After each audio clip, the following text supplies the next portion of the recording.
Réaction aussi à l'interpellation d'un chasseur suspecté de détenir des espèces protégées.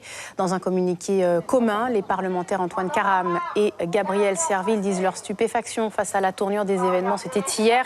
Et le secrétaire général du MDES, Jean-Victor Castor, exprime sa colère. Réaction au micro de Marc-Philippe Koumba et Yves Robin.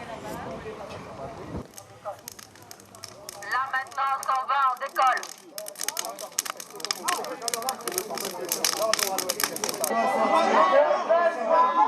Daniel Rodrigue.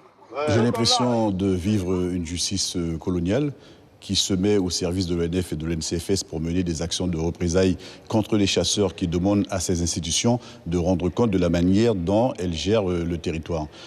Cependant, j'ai vu les images tout comme vous, j'ai été lourdement choqué parce que je considère qu'il n'y avait pas besoin d'user de cette violence pour pouvoir maîtriser quelqu'un qui était déjà au sol.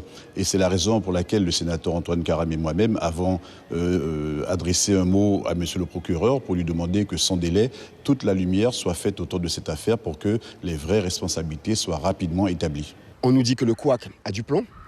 On nous dit qu'on ne peut pas utiliser certains bois pour pouvoir faire du charbon. On nous dit que finalement, la forêt, il y a plein de réglementations, etc. Et finalement, on se rend compte que de plus en plus, les corps, dans les différentes filières, on se mobilise. Les pêcheurs se mobilisent parce que la réglementation qui leur a été posée n'est pas adaptée. Les chasseurs aujourd'hui, avec le fameux permis de chasse, et puis, etc., etc. Et c'est partout la même chose. Et à partir du moment où ces personnes se mobilisent, c'est la répression.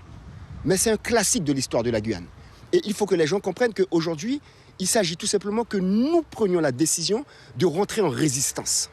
Et c'est ce que certains jeunes ont commencé à faire. Nous les appuyons, nous leur disons de ne pas avoir peur. La garde à vue, ce n'est rien. La prison, ce n'est rien à partir du moment où on se bat pour son pays. Suivez l'info sur Guyana Première, télé, radio et Internet.